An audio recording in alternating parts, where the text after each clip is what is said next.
السلام علیکم ورحمۃ اللہ وبرکاتہ۔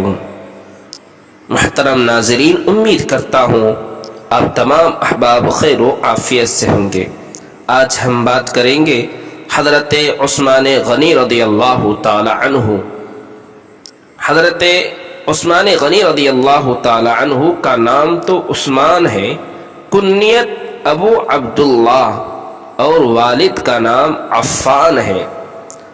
حضرت عثمان غنی رضی اللہ تعالی عنہ رسول اللہ صلی اللہ علیہ وسلم کی پھوپھی ذات بہن کے بیٹے تھے اور حضور صلی اللہ علیہ وسلم سے 6 ماہ چھوٹے تھے۔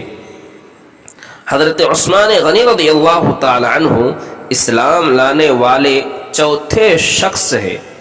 رسول اللہ صلی اللہ علیہ وسلم نے نبوت کے بعد اپنی صاحبزادی حضرت رقیہ رضی اللہ تعالی عنہ کی شادی حضرت عثمان غنی رضی اللہ تعالی عنہ سے کر دی تھی۔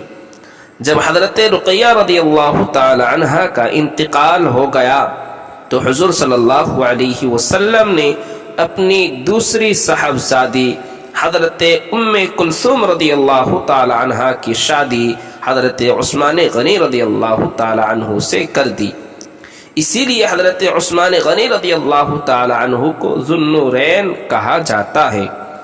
حضرت عثمان غنی رضی اللہ تعالی عنہ نے حبشہ اور مدینہ دونوں کی ہجرت فرمائی ہے۔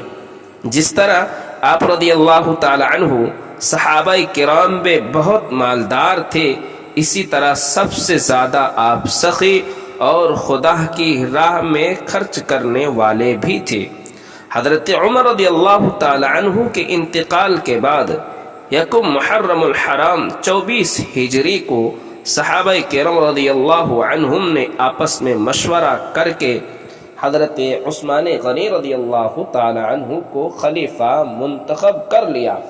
اس طرح آپ رضی اللہ تعالی عنہ مسلمانوں کے تیسرے خلیفہ بنے۔